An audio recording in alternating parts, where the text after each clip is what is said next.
Good morning, students.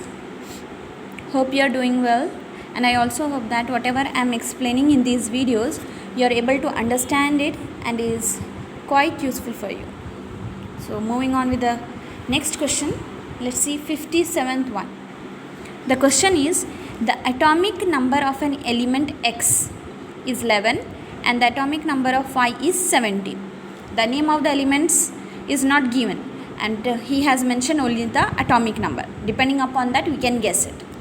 Then the type of bond formed between these two elements is, we need to find out the type of bond. Then keep in mind, you have studied only two types of bonds in your 10th standard syllabus, that is ionic bond and covalent bond, right? So only two types of bonds that you have studied, ionic bond and covalent bond. Hydrogen bonds exist, but you haven't studied this one in your syllabus, and the criteria for them is quite different, which exist or you can say which you will study during the bond formations in water and ice formation. Metallic bond, no, there is no such kind of bond. So depending upon the given atomic numbers, element X will be sodium and element Y will be chlorine. And now you can see here, sodium is a metal, chlorine is a non-metal. So whenever a metal and a non-metal is involved, definitely the complete transfer of electron takes place, and that's how we get our answer as ionic bond. Covalent bond exists between non-metals. Non-metals of different electronegativities will be involved in the formation of covalent bonds. Next question here. As the pH value of a solution decreases, pH value nothing but power of hydrogen, then you can see here in the pH scale we have the range from 1, then the neutral one 7, and then we have 14. 1 to 7 we consider it as acidic, 7 to 14 is basic, and exactly 7 is neutral. Right, I'll put it here, neutral.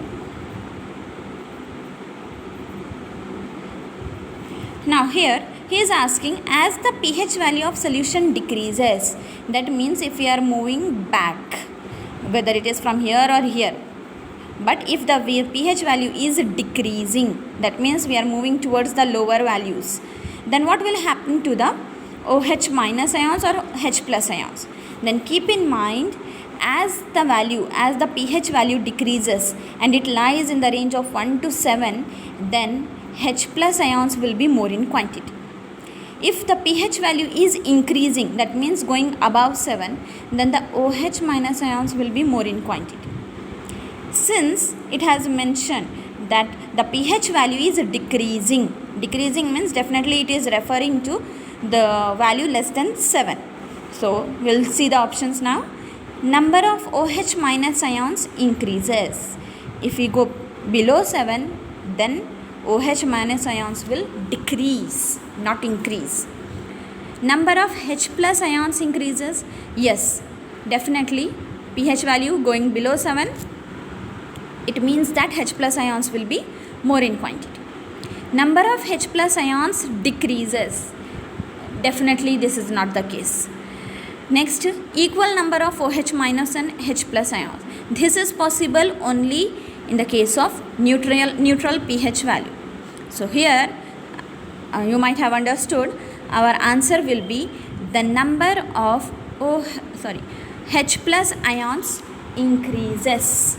See here, why we are choosing this answer only? The reason here is, it is not necessary that always or whenever the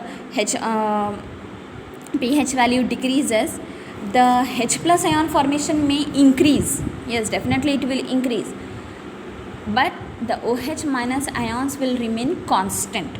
It will not decrease simultaneously, you can say.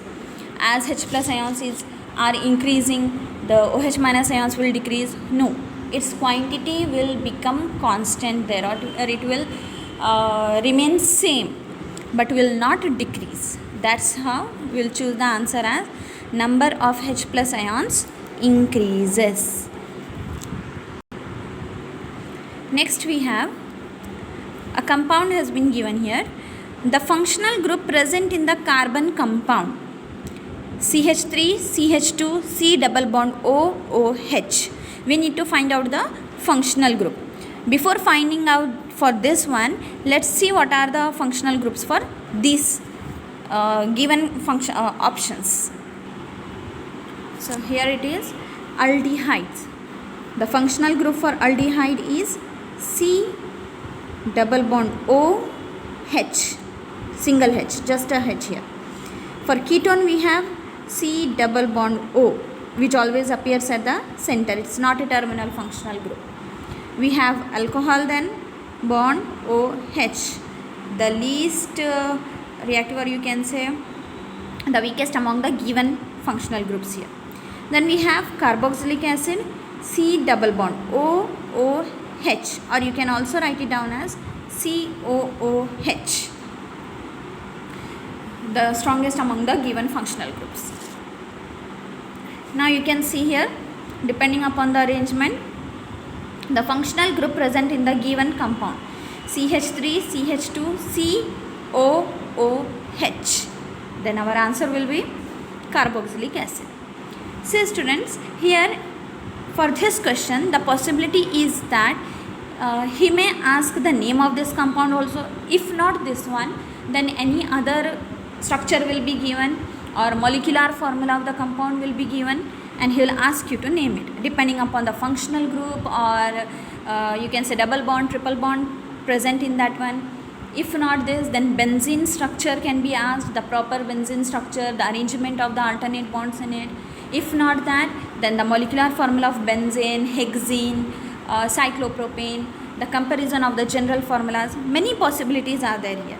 And also one more question that may arise here is the functional group that doesn't appear or at the end of the, or that is not a terminal functional group.